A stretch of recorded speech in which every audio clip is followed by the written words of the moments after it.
Pwede tubig sa ano? Baba?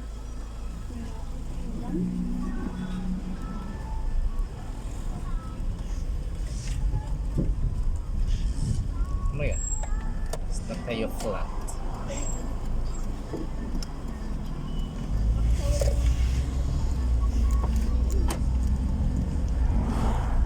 Full. Yung pagligo niya, iniikot ang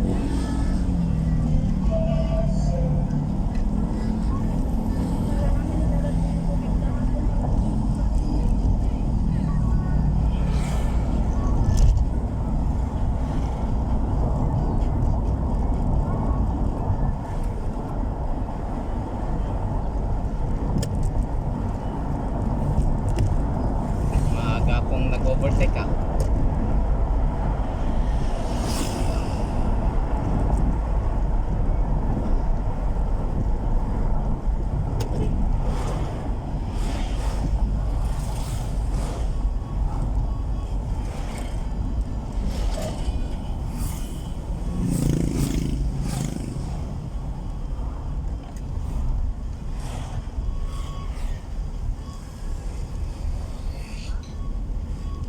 Ano tong signal light niya? Magpapalit ba siya? Ah, Marlon? Yung? Itong magpapalit ba siya? Saan? So nga ron, anak makapa. Overtake mo daw siya. Hindi. Anong overtake? mamaya biglang nag ano yan, hindi. Wala, ayaw magpa-overtake ng mga ganyan.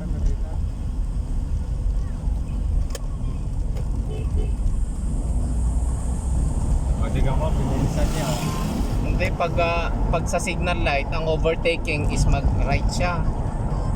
Pero pag left, huwag kang mag-overtake. Ganun. Sa mga truck, ganun ang ginagawa nila. Kaya businahan mo. May mga meaning ang busina pag in-overtaken ka.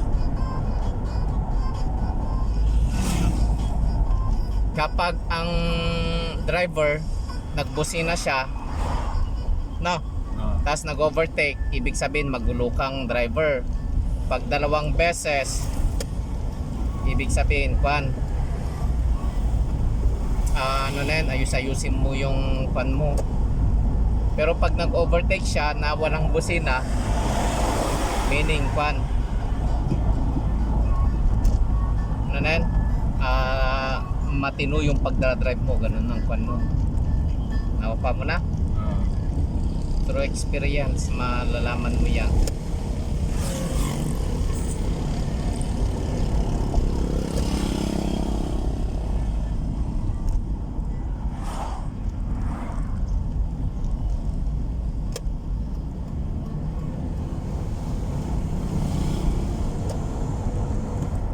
Pack 1 for sale.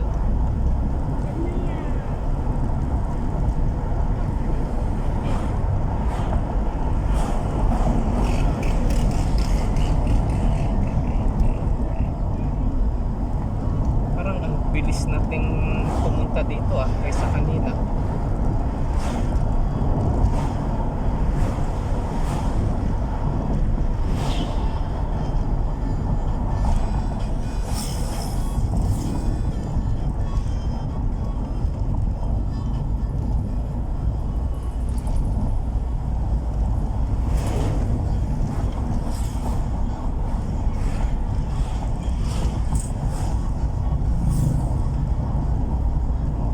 Overtake sa atin. Bakit hindi na siya mag-overtake? Nabutan pa natin.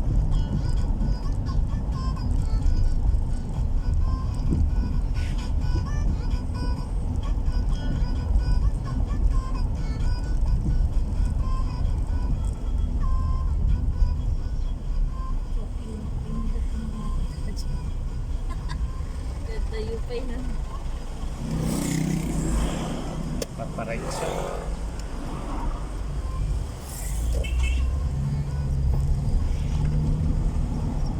Oh, mangga na kayo? Ha?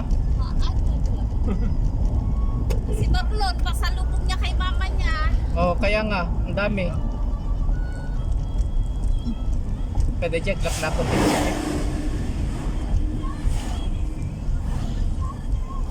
Magandang tricycle to.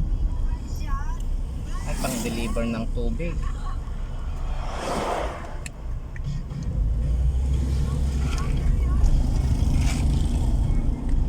Modern.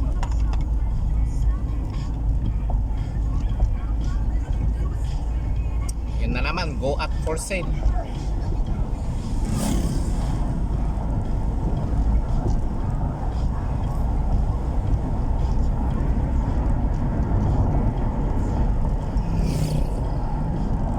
Sabi sa akin ni Jan Helen nun, no, nung nandito kami sa mga dito sa La Union, bakit raw ang mga bahay building dito sa La Union may mga designs maganda. Ba't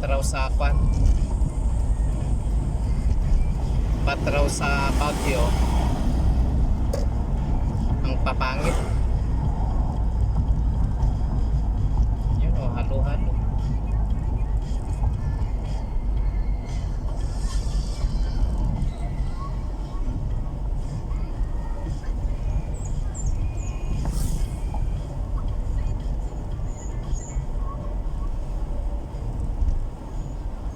Climbable.